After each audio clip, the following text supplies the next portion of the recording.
이미 말씀드렸듯이 1월 한 달간은 기도에 대한 말씀으로 저희가 나누려고 합니다. 물론 많은 설교들이 기도에 대한 이야기를 하겠지만 특별히 1월 달은 기도에 좀 더 집중했으면 좋겠고 1월을 넘어서서 올해는 기도에 집중했으면 좋겠습니다. 저 스스로도 그렇게 딱 마음을 먹으니까 정말 계속해서 기도하자는 말이 스스로 나오더라고요. 때론 지치거나 어떻게 해야 되지? 막막하거나 피곤할 때 그냥 저도 모르게 계속 기도하자 이 말을 스스로 하게 되는데 이게 능력이라는 사실을 알게 되었어요. 우리 사람들과의 관계 가운데서 좀 두려운 순간 가운데서 회사에 나가기 좀 귀찮은 그 순간 가운데에 학교에 가서 공부를 하기에 약간 좀 피곤한 그 순간 가운데에 정말 그러한 마음을 계속해서 혼잣말로 되뇌었으면 좋겠습니다. 기도하자. 주님 힘 주세요. 능력 주세요. 주님께서 주시는 힘으로 오늘 하루를 잘 감당하게 해주세요. 이러한 기도를 끊임없이 드렸으면 좋겠고 오늘은 특별히 그 기도 가운데에 배우자를 구하는 기도에 대해 한번 나눠보려고 합니다. 창세기 24장은 창세기 가운데 가장 긴 장이에요. 가장 긴 장이 창세기가 총 50장으로 되어 있는데 창세기 가운데 가장 긴 장이 창세기 24장이거든요. 근데 창세기 24장은 오직 딱 하나의 사건만 나옵니다. 그게 뭐냐? 이삭의 아내를 구하는 사건. 그러니까 아내를 구하는 이 이야기가 창세기에서 가장 긴 장에 걸친다는 것을 생각해 본다면 그냥 아내를 구하는 게 참 쉽지 않구나 진짜 라는 것을 쉽게 알 수 있을 것 같습니다. 오늘은 특별히 그 배우자를 구하는 장면에 대해 잘 나오는데 너무 잘 알겠지만 저는 지금 이 주제를 통해서 배우자를 어떻게 구할 것인가에 대한 이야기를 하려는데 목적이 있지는 않습니다. 이 기도를 통해서 우리가 일상 가운데에 어떻게 하나님의 뜻을 구해야 하는가에 대한 이야기를 나눠보려고 해요. 우리 일상 가운데 우리의 기도를 통해서 어떻게 하나님의 뜻을 알 수 있는가 하는 것 말이죠. 제가 근래에 참 인상 깊은 이야기를 하나 들었습니다. 그것은 무엇이냐? 혁명이란 얼마 전에 좀 이슈가 된 인기 많은 영화도 있었잖아요. 혁명이란 정권을 바꾸는 것이 아니라 일상을 바꾸는 것이다 라고 하는 이야기를 참 들었는데 참 인상 깊더라고요. 혁명이란 정권, 정부 이런 걸 바꾸는 게 아니라 우리의 일상을 바꾸는 게 혁명이래요. 제가 그래서 그러한 생각을 하게 되었습니다. 기도 역시 우리의 교회 생활이라고 말하는 그 생활을 바꾸는 데 목적이 있는 게 아니라 우리의 일상을 바꾸는 데 목적이 있어야 되는구나. 기도를 통해 우리가 정말 바뀌어야 되고 변화되어야 할 영역은 일상이구나 라는 생각을 하게 되었습니다. 왜냐하면 우리는 일상의 영역은 기도의 영역으로 여기지 않는 경우들이 있거든요.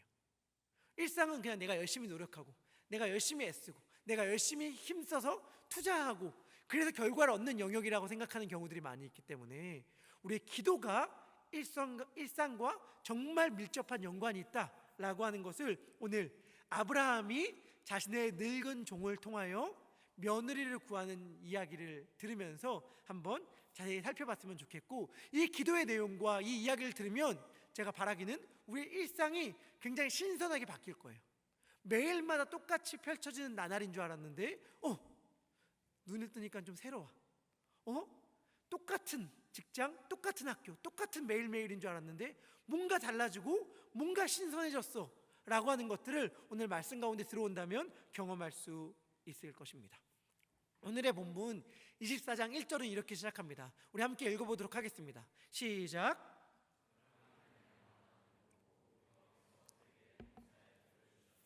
아멘. 아브라함이 나이가 많아 늙었다라고 이야기합니다. 나이가 많다도 아니고 늙었다도 아니고 나이가 많아 늙었다는 것은 진짜 나이가 많고 진짜 늙었다는 걸 얘기할 거잖아요. 그리고 당연히 나이가 많고 늙었다는 것은 뭘 염두에 두고 있어요? 죽을 날이 가까이 왔다. 더 치명적인 건 뭐죠? 창세기 24장 바로 앞에 23장에 아브라함의 아내 사라가 죽습니다. 우리의 할머니 할아버지들의 이야기들을 들어서 익히 알고 계시겠지만 나이가 든 노부부 가운데에 남편이 먼저 세상을 떠나면 아내는 혼자 잘 살지만 아내가 먼저 세상을 떠나면 남편은 살아가기가 너무 쉽지 않다는 이야기들을 우리 많이 들었을 텐데 아마도 사례가 먼저 하나님의 품으로 갔기 때문에 아브라함은 정말 자기의 인생이 얼마나 남지 않았다는 것을 느끼고 있었을 거예요. 그런데 그 아브라함의 긴 평생을 창세기가 방금 24장 1절이 한마디로 요약했는데 그의 일생을 요약하면 이거다 라고 말했는데 그게 뭐냐면 복을 많이 받은 인생이다, 이렇게 얘기를 해요. 너무 좋지 않아요? 우리가 누군가가 우리의 인생을 딱 요약했는데 너는 진짜 복을 많이 받은 인생이야 라고 요약한다면 얼마나 좋겠어요. 그런데 아브라함은 나이가 많아서 죽을 날이 딱 다가왔는데 그의 일생을 딱 결산해보니, 그의 일생을 딱 마무리할 때 돌이켜보니 그의 일생을 요약한 한마디가 뭐냐면 복을 많이 받은 자더라 라는 거예요. 사실 이거는 아브라함의 인생이죠, 복이라는 건. 왜요?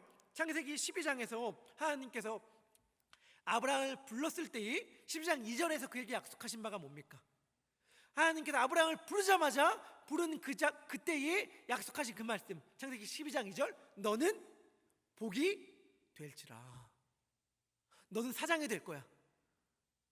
전 물론 그런 예언을 들어본 적이 없지만 만약 누군가가 저에게 너는 목사가 될 거야, 제가 목사 되라고 얘기하는 친구들 종종 있죠. 흘려듣지 마시고 마음에 담길 바라면서 너는 뭐가 될 거야 이렇게 얘기할 때에 그 말이 누군가는 싫은 말일 수도 있고 기대되는 말일 수도 있는데, 하나님이 아브라함에게 얘기하는 거예요. 너는 복이 될 거야 이렇게 말하니까 그 말이 얼마나 아브라함의 평생을 이끌어 왔겠어요. 그리고 딱 그때 들었던 그 말이 죽을 때 들어와서 딱 돌이켜보니 진짜였어. 진짜 하나님이 약속한 그대로 복을 받은 삶이었어 라고 돌이킬 수 있게 되었는데, 근데 여기서 중요한 일이 있습니다. 중요한 것이 있습니다. 그것이 뭐냐? 아브라함이 복을 많이 받은 건 사실이거든요. 돈 많이 벌었어요. 오래 살았어요. 이쁜 아내는 물론 이 이야기 듣기 전부터 얻은 상태였지만 그 후에 자기 아내가 얼마나 이쁜지도 또 새삼 알게 된 일들이 펼쳐졌어요. 여하튼간, 그런데 아브라함이 받았던 복의 핵심 중에 핵심이 뭐죠? 아브라함이 받았던 복의 가장 중요한 게 뭐예요? 자손에 대한 거였잖아요. 너의 자손이 하늘의 별처럼 바다의 모래알처럼 많게 될 거라는 복을 받았는데, 문제는 뭐예요? 그래서 이삭을 얻었는데 이놈이 결혼을 안 하고 있어. 결혼을 안 하고 있는 거예요. 아니, 내 자식이 하늘의 별처럼 바다의 모래알처럼 많아야 되는데 내 아들은 결혼을 안 하고 있다니. 안 하고 있는 건지 못 하고 있는 건지. 이 상황 때문에 아브라함은 내가 죽기 전에 하나님께서 나에게 주신 복을 이뤄가야겠다라는 생각을 가지고 며느리를 구하기 위하여 마지막으로 결단을 하고 순종을 합니다. 제가 지난주에 들었던 말씀 기억하시나요? 기도라는 것은 언제나 순종의 자리를 만드는 방식이 되어야 한다. 단지 아브라함은 하나님에게 이삭 며느리 주십시오 라고 기도한 게 아니라 이삭이 며느리를 얻기 위해 내가 할 노력들을 다합니다. 자신의 집안의 모든 소유를 맡긴 늙은 종을 딱 불러다가 이렇게 얘기해요. 너는 내 허벅지 밑에 손을 넣어라. 맹세를 시키는 거거든요. 내 며느리를 데려오겠다고 맹세하라, 이렇게 말하는 장면이에요. 굉장히 상징적인 장면인데, 당시의 고대 이 지역의 문화에서는 그러한 예식을 통해서, 그러한 모습을 통해서 정말 반드시 지켜야 할 맹세의 규약을 이런 방식으로 맺었다고 해요. 성경에 이러한 장면이 나오는 장면이 또 한 번 더 있는데, 야곱이 죽기 전에 이러한 식의 맹세를 자신의 자녀들에게 시키거든요. 죽기 전에 하는 맹세예요, 쉽게 말하면. 야곱도 그랬고 아브라함도 그렇습니다. 그렇다면 뭘 알 수 있냐면, 지금 아브라함은 이게 자기가 죽기 전에 마지막으로 해야 할 사명으로 이해하고 있다라는 것을 알 수 있죠. 아브라함은 지금 자신의 며느리를 구하는 것, 자신의 아들의 아내를 구하는 것을 자신의 살아서 마지막 이루어야 될 숙제, 과업, 미션으로 여기고 있구나라는 걸 알 수 있습니다. 이렇게 맹세를 시키면서 너는 내 고향 땅으로 가서 며느리를 구해와라, 이렇게 종에게 부탁합니다. 그러니까 종이 아브라함에게 대묻습니다. 주인님, 근데 질문이 있습니다. 만약에 정말 기가 막힌 여자를 만났는데, 정말 주인님의 도련님이라고 말할게요. 도련님의 배필로 딱 어울리는 여자를 만났는데 저와 함께 나오기 싫어하면 어떡합니까? 그냥 저와 함께 나오기 싫어하면 아드님 결혼을 시켜야 되니까 아드님 보고 이렇게 고향 땅으로 돌아가서 아내가 있는 곳에 가서 살라고 이야기할까요? 이렇게 질문해요.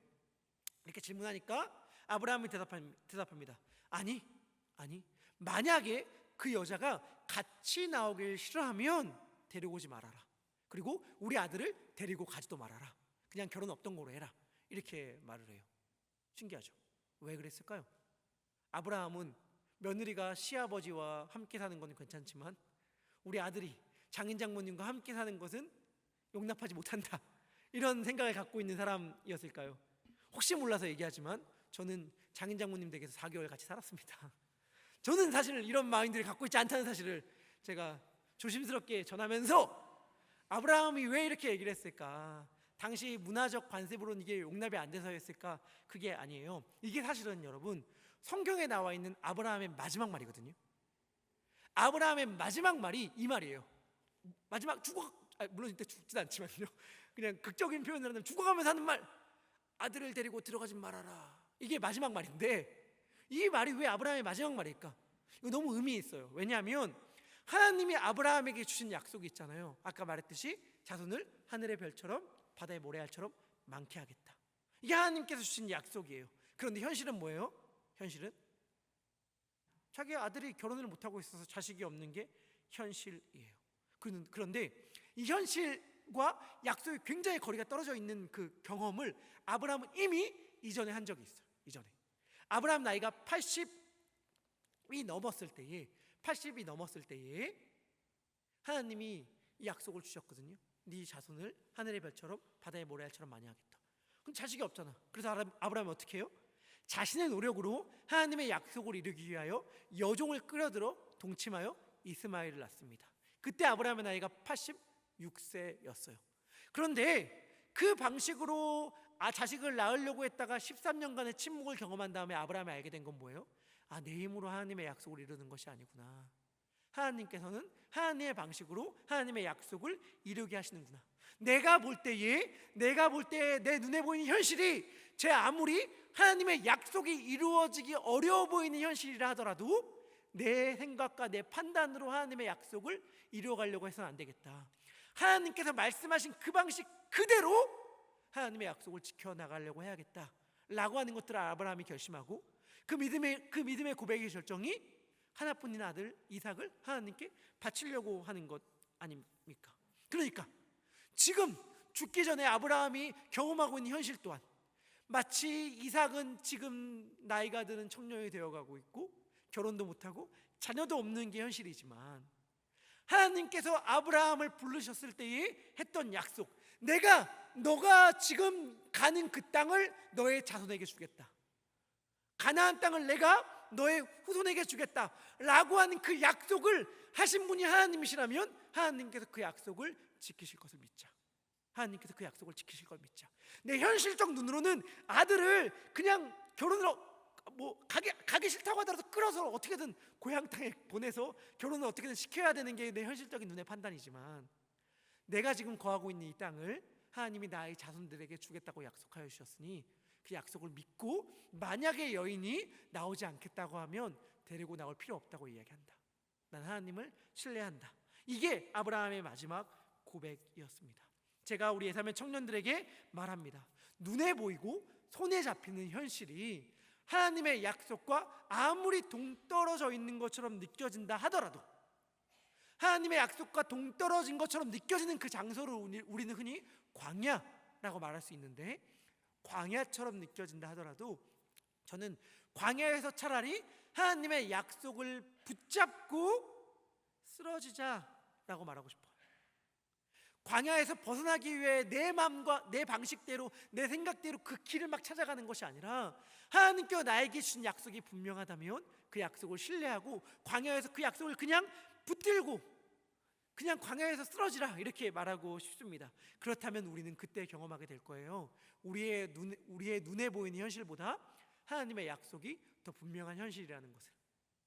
우리의 눈으로 볼 때는 이렇게 하면 안 될 것 같아 라고 말하는 현실 있잖아요. 그 현실보다 내가 이루겠다 라고 말하는 하나님의 약속이 훨씬 더 분명하고 능력 있고 사실감 있는 현실이라는 것을 우리는 경험하게 될 것입니다. 자, 종이 이제 아브라함의 그 명령을 받고 고향 땅으로 떠납니다. 아브라함의 고향 땅인 메소포타미아로 떠납니다. 종이 많은 재물과 낙타 10마리를 가지고 길을 떠났습니다. 고향 땅에 딱 도착하자마자, 그 성에 도착하자마자 종이 맨 처음 갔던 곳이 어디였냐면 우물이었어요. 우물.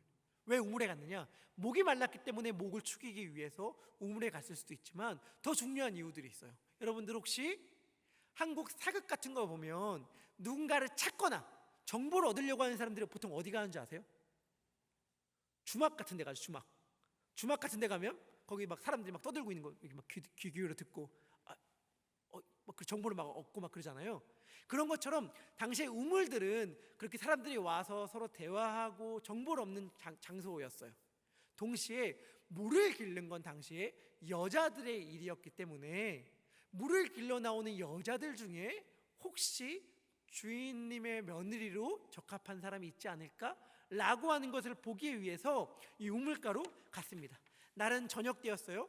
우리 우물가의 수가서행 여인은 해 뜰 때 우물가에 나아갔지만 이건 굉장히 예외적 경우라는 걸 우리 많이 들었잖아요. 시간은 저녁 때였고 사람들은 저녁 때에 해가 사라진 다음에 우물을 뜨러 나왔습니다. 많은 여인들이 우물을 뜨러 나왔는데 이 종은 기도하게 되는 거죠. 주인님, 수많은 여인들이 저기 있습니다. 우리 도련님의 아내는 누가 주인님이래. 주님, 하나님, 우리 도련님의 아내는 누가 될까요? 라고 하면서 기도할 때 뭐라고 기도하냐면 이렇게 기도했어요. 하나님, 혹시라도 이제 배우자를 구하시는 분들 이 기도를 잘 귀 기울여 들어주세요. 하나님, 만약에 내가 물을 뜨러 나오는 여인 중에 목이 너무 마르니 물을 주십시오. 저의 물 한 모금만 줄 수 있겠습니까?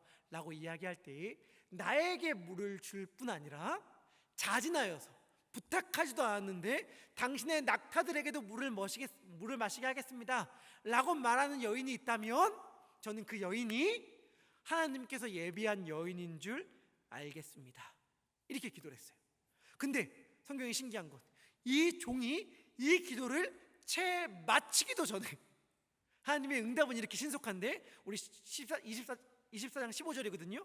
채 마치기도 전에 성경은 이렇게 얘기합니다. 우리 함께 읽도록 하겠습니다. 시작.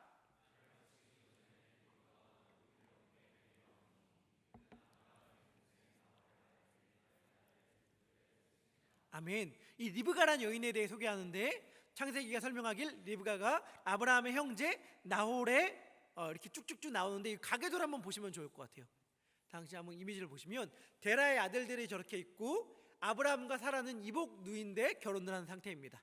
그리고 그 아들 이삭, 나홀과 하란의 딸 밀가가 결혼했고 부들 다 친척들끼리 결혼하죠. 이 당시에는 이랬어요. 이걸 너무 현대적 시선으로 볼 필요는 없어요. 이 당시 사회와 문화를 이해한다면 근친혼, 친척들끼리 결혼이 좀 장려되는 시대였거든요. 그런데 이게 문제 있다고 느끼지 않았으면 좋겠고 시대적 배경을 좀 고려했으면 좋겠습니다. 그리고 분명한 건 성경은 레위기 18장에 이르면 근친혼을 금지하는 걸 법으로 정하시거든요. 하나님 율법 가운데 더 이상 이제 근친끼리 결혼하지 말아라 법으로 정하세요. 그 전까지는 이렇게 약간 좀 가족들끼리 친척들끼리 결혼하는 게 장려되었습니다. 이것은 오늘날의 사고가 아니라 당시의 시대적 지리적 상황 안에서 가계도를 이해해야 합니다. 그런데 돌아와서 아까 종이 드린 기도 기억하시잖아요. 저는 그냥 이런 질문을 해봤어요. 지금 종이 기도를 드렸는데 그 기도가 끝나기도 전에 리브가가 나왔다는 건 하나님이 기도를 듣고 응답했다는 거잖아요. 그렇다면 어차피 하나님이 우리의 기도를 들으시고 우리의 기도에 그토록 신속하게 응답하신다면 왜 이런 방식으로 기도를 드려야 합니까? 그리고 왜 이러한 방식으로 응답해야 합니까? 저라면 이렇게 기도할 것이고 이렇게 응답하기를 바랄 것입니다. 하나님, 저기 머리 긴 여인입니까? 저기 머리 짧은 여인입니까? 저 사람이요? 라고 말했다. 하나님께서 아니 그 옆에 아니야 저기 하나만 더 저 여자 이렇게 말하면 헷갈릴 리가 없잖아요. 이거를 제가 우스꽝스럽게 얘기하려고 하는 게 아니라 굉장히 우리들의 실제적인 현실 가운데 얘기하고 싶은 거예요. 학교를 놓고 기도해요. 하나님, 이 학교입니까? 저 학교입니까?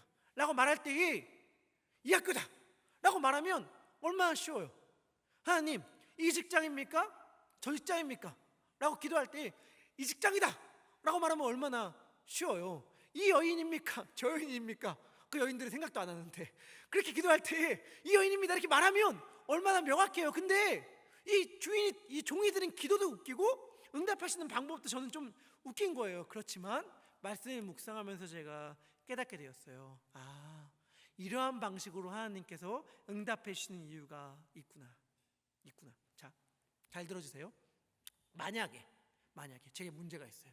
이 문제가 있는데 하나님, 이 문제를 문제를 해결해 주세요 라고 기도한다거나, 하나님 A 학교 B 학교 어디 학교를 가야 됩니까? 라고 기도한다거나, 하나님 A 회사 B 회사 어디 회사를 가야 합니까? 라고 기도하고, 이 기도에 응답을 받는 방식으로 만약에 하나님이 역사하신다면 이 방식은 어떠한 전제가 깔려 있는 거예요?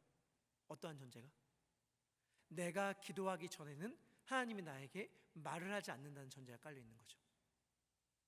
내가 기도하기 전에 하나님이 나의 삶 가운데 역사하지 않는다는 전제가 깔려 있는 거죠. 하나님 도와주세요 라고 말했을 때 알았다 라고 하고 일하신다면 그 전제는 뭐냐면, 도와주라고 말하기 전에는 하나님이 가만히 계시다는, 혹은 A입니까 B입니까 라고 말할 때 그 기도를 듣고 하나님이 B다 라고 얘기한다면 하나님이 내가 기도하기 전에는 나에게 말을 하지 않았다는 전제가 깔려 있는 거잖아요. 그런데 하나님은 우리들에게 뭘 깨닫기를 원하시냐면 이거예요. 나는 지금도 너의 삶 가운데 일하고 있어.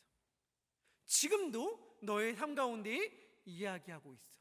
만약에 하나님이 나의 삶 가운데 지금도 여전히 신실하게 끊임없이 말을 하고 계시고 일을 하고 계신다고 믿는다면 우리의 기도가 이렇게 바뀔 수 있는 거죠. 하나님, 지금 내 삶 가운데 하나님이 어떻게 말을 하고 계신지, 어떻게 일하고 계신지 보고 발견하게 하여 주시고 그 하나님의 음성을 분별하여 순종하게 하여 주십시오. 이렇게 기도할 수 있게 되는 거죠. 그리고 그렇게 되면 어떻게 돼요? 그렇게 되면 우리의 일상이 신선하게 바뀐 거예요. 우리 그전에는 우리의 똑같은 일상이었어. 근데 이러한 기도를 들으면 그 다음부터 우리가 나의 삶을 바라보는 시선이 바뀌는 거예요. 하나님이 지금 나에게 뭘 말하고 계실까? 지금 내가 겪는 수많은 일들을 통해서 내가 무엇을 순종하기를 원하실까? 내가 무엇을 깨닫기를 원하실까? 내가 무엇을 결단하기를 원하실까? 라는 관점으로 오늘 나에게 펼쳐진 하루를 살아갈 수 있게 되는 거죠. 그러니까 나의 일상이 하나님의 말 걸어오심, 일하심, 기도 응답의 현장이 되는 것입니다. 이 종의 기도가 마치기도 전에 리브가가 나왔습니다. 리브가를 딱 보니까 이 종인이 리브가를 딱 보는데 너무 이쁜 거예요. 너무 이쁜데 결혼도 안 했어. 남자를 몰라. 남자를 모른다는 게 무슨 의미일까? 성경에 남자를 아직 알지 못했다고 얘기하거든요. 아마도 이런 거예요. 우리가 갑자기 제 손을 보여주기가 죄송한데 결혼하면 프로포즈 할 때 반지를 주잖아요. 반지를 딱 주면 결혼하지 않는다 하더라도, 결혼한 상태가 아니라고 하더라도 반지를 딱 끼면 그 다음은 그건 뭘 보여주는 거예요? 나는 지금 만나는 사람이 있습니다. 결혼을 약속한 사람이 있습니다. 혹은 결혼하는 사람이 있습니다 라고 하는 것들을 보여주는 외적인 상징물이잖아요. 외적인 상징물. 그 당시에도 그런 외적인 상징물들이 있었던 거예요. 그러니까 저 여인은 지금 남자를 아는 사람이구나, 결혼한 사람이구나, 결혼을 약속한 사람들이구나 라는 걸 알 수 있는 외적인 상징물들이 있었는데 리브가는 그게 없었어요. 그렇기 때문에 저 여인은 지금 남자가 지금 있지는 않는 상태구나 라는 걸 종이 알 수 있었죠. 그러니까 종이 하나님께 방금 기도한 걸 떠올리면서 이야기합니다. 내게 마실 물 좀 주십시오. 내게 물 좀 주지 않겠습니까? 라고 말했습니다. 그러니까 이 여인이 그럼요 하면서 물을 떴는데, 여러분들 분명히 알아야 되는 건 물 달라고 하는 거 있잖아요. 이거 쉬운 호의 아니었습니다. 당시에 물을 우물에서 뜨는 것 자체가 굉장히 고된 노동이었어요. 이 노동을 하는 것들을 쉽지 않은 여인이 한 이 노동에 대해서 그 물을 달라고 하는 것도 민망한 행동이었고 주기가 굉장히 싫었을 거예요. 근데 억지로 주게 되는 거죠. 만약 주더라도 내키지 않은 상태에서 주게 되는 경우가 태반이었을 거예요. 그런데 성경은 리브가의 행동을 묘사할 때 급히라는 말을 반복해서 사용하거든요. 그 말은 뭐냐면 억지로 한다면 급히 하겠어요? 굉장히 자발적으로 기쁘게 일들을 행동했다는 걸 이야기합니다. 그렇게 물을 주면서 종의 마음은 얼마나 떨렸을까? 말해라. 이 아랫다운 여인이 그렇게 말했으면 좋겠다 라고 기대하고 긴장하고 있는데 이 여인이 이렇게 얘기하는 거죠. 당신의 낙타들도 제가 배불리 먹이게 하겠습니다. 이 얘기를 딱 듣는 순간 종이 얼마나 짜릿했을까요? 왜냐하면 이건 기적과도 같은 일이거든요. 낙타가 몇 마리예요? 10마리. 그런데 여러분 지금도 서칭해보면 알겠지만 낙타 한 마리가 물을 맥시멈으로 마시면 얼마까지 마실 수 있는지 아세요? 100리터를 마신대요. 100리터. 100리터를 마시려면 만약에 10마리면 물 이거 1톤이잖아요. 근데 좀만 혀만 축인다, 잠깐 목만 축인다, 이렇게 주는 것도 아니야. 왜요? 리브가가 뭐라고 얘기했냐면 배불리, 이 낙타들의 배불리 벽인다고 얘기했거든요. 그러니까 이거는 리브가가 아무리 선하고 착한 여인이라 하더라도 이거는 그냥 그의 선심에서 나올 수 있는 호의가 아니에요. 그렇기 때문에 종이 이렇게 기도했던 거거든요. 불가능한 걸 기도한 거예요. 사실은 이 불가능한 것이 이루어진다면 하나님의 뜻인 줄 알겠습니다 라고 기도한 거나 마찬가지거든요. 근데 그 일이 이루어진 거예요. 그러니까 종이 그때 확 눈이 돌아간 게 아니라 너무 깜짝 놀라서 묵묵히 그냥 바라봅니다. 왜 이렇게 쉽게요 하나님? 정말 저 여인이 맞아요? 이렇게 뭔가 쉽게 풀린다고요? 이렇게 하면서 하나님께 질문하면서 궁금하면서 이렇게 종이 그 여인에게 물어봅니다. 먼저 자신과 낙타들에게 물을 먹인 거에 대한 감사 인사를 정말 후하게 한 후에 묻습니다. 당신은 누구입니까? 그리고 당신의 집에 저와 이 수많은 가축들이 묵을 수 있는 방이 있습니까? 라고 물어봐요. 그러니까 이 여인이 말합니다. 나는 나홀의 손자 부두엘의 딸 리브가입니다. 그리고 우리 집에는 당신이 묵을 방도 있고 이 낙타들이 먹을 집도 충분합니다. 먹이도 충분합니다. 이렇게 얘기해요. 그 말을 듣는 순간 종이 이 여인이 하나님께서 예비한 여인이 정말 맞구나 하고 머리를 숙여 하나님께 예배합니다. 하나님의 뜻이 분명하다는 걸 확실하게 알게 되는 거죠. 여러분, 제가 이번 셀목자 수련회 오가면서도 짧은 간증들을 몇 개 들은 게 있는데, 우리의 삶 가운데에 하나님의 일하심이 분명한 순간들 있잖아요. 우리의 삶 가운데 하나님이 정말 이렇게 했다고 말할 수가 없어 라고 하는 분명한 순간들이 있잖아요. 그럼 여러분, 그 순간들 가운데 단지 감사합니다로 끝내면 안 돼요. 하나님의 일하심이 분명하면 순종해야 돼요. 하나님이 반드시 그 일들을 통해 우리들에게 순종과 결단을 요구하는 것들이 있거든요. 그런데 우리는 정말 우리의 삶을 돌이켜보면 아는데 이거 진짜 하나님이 인도하는 게 맞는 것 같아. 근데 거기서 한 발짝을 더 안 나가는 경우들이 많아요. 그냥 거기서 한 발짝을 더 안 나가. 그래도 주저해. 그래도 머뭇거려.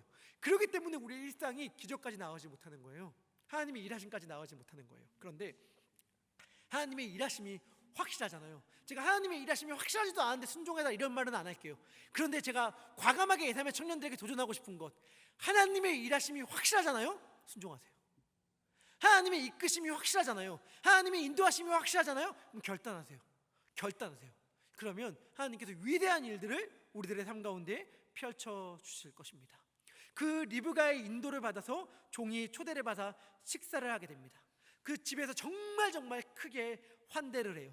풍성한 식탁을 차린 다음에 마음껏 드시라고 리브가의 오빠 라반이 이야기합니다. 물론 제가 여기서 자세히 다루진 않겠지만 라반이 아마 이런 풍성한 식탁을 차리는 건 다른 속셈이 있었을 수도 있었을 겁니다. 왜냐하면 성경은 아까 아브라함의 마지막 말에 대해 얘기도 하지만 라반이 첫 등장했을 때 라반의 모습에 대해 묘사하기도 하거든요. 라반이 누구냐면 자신의 딸들을 통해서 야곱과 사기 결혼을 했던 사기꾼, 자기의 사위의 노동력을 착취했던, 월급을 10번이나 띵깠던, 제가 순간 뭐라고 표현해야 될지 용어가 생각이 안 났어요.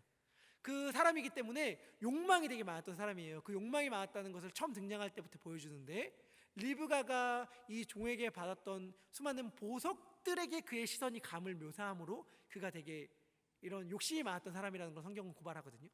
아마 돈이 많은 사람이 왔기 때문에 그에게서 뭔가 유익을 얻을 게 있지 않을까라고 해서 풍성한 식탁을 차린 것도 있었을 것 같아요. 하여튼 굉장히 풍성한 식탁을 차렸어요. 마음껏 드십시오 라고 리브가의 오빠가 이야기합니다. 그 리브가의 오빠가 이야기하는데 그 종이 그 상황 가운데서 이렇게 이야기합니다. 33절의 말씀인데 우리 같이 읽도록 하겠습니다. 시작.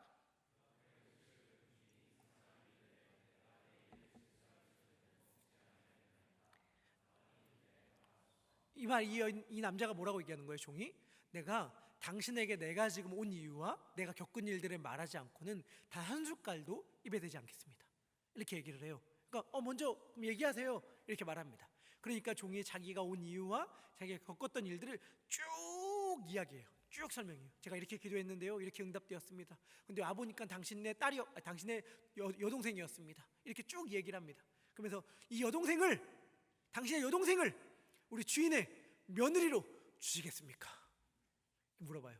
물어보니까 이 여인의 아빠와 오빠는 이렇게 대답을 합니다. 50절의 말씀입니다. 50절의 말씀 같이 읽도록 하겠습니다. 시작.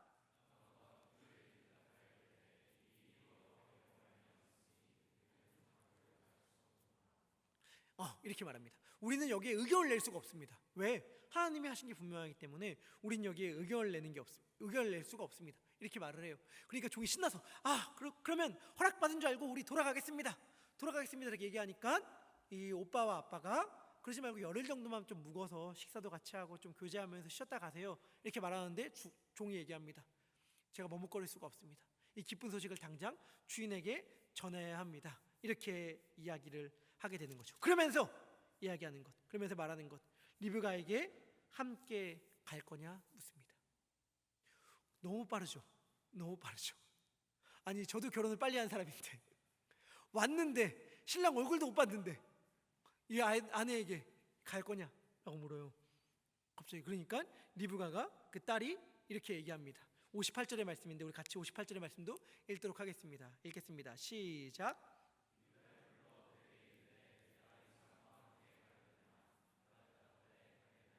아멘.